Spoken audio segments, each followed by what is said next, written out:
Bog svima, Doktor s vama i dobrodošli u novi video. Danas ćemo pričati o radnji Dragon Ball Super Broly filma. Evo ga doktor, ja ko Goku, svaki klipu obraća se Bogu, lajkuj klip, komentarišaj klip, šeruj klip, ej.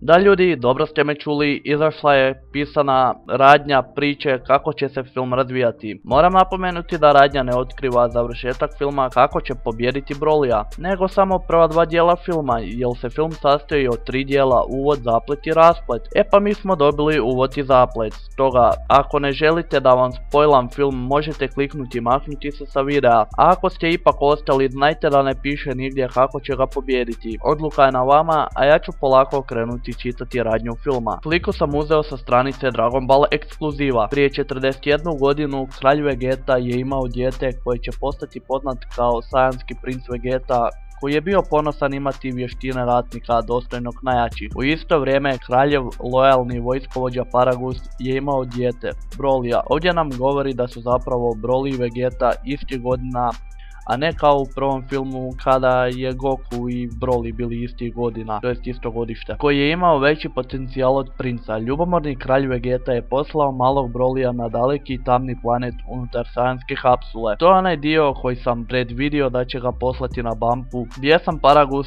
izdaje kralja i kreće za Brolyjem, kojeg je našao na olujnom planetu. Očajnički je izgubio put za povratak kući od udarca koji je pri sljetanju uništio brod. I taj dio sam pogodio da će mu se brod uništiti pri sljetanju. Trenutno na zemlji 6 zmajevih kugli je ukradeno iz Bulminog laboratorija od Frieza, koji želi ispuniti svoju ambiciju.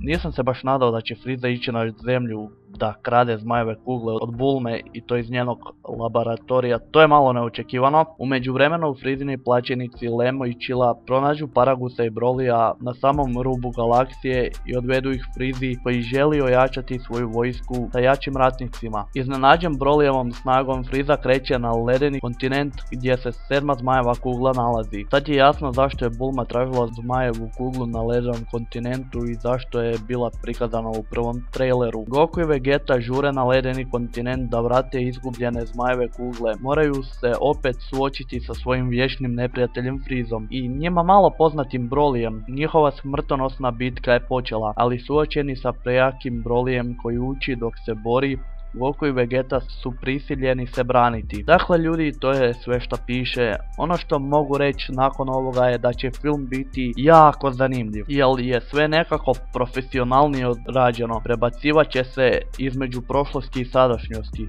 što će biti zanimljivo. Dobili smo odgovore zašto je Broly napao prvo Vegetu. To je zato što ga je kralj Vegeta poslao na Bumpu, pa se želi osvetiti. Frieza ima više sreće nego pameti što je pronašao Brolyja. Jako se veselim filmu i jedva čekam da izađe. A vi mi napišite svoje mišljenje o radnji, da li vam se sviđa radnja ili ne sviđa i šta još očekujete od filma. Ako vam se svidio ovaj video ne zaboravite ga lajkati i podijeliti sa prijateljima. Pretplatite se na kanal i stisnite zvonce za još Dragon Ball videa. To bi bilo to do ovog videa, mi se vidimo u idućem. Pozdrav!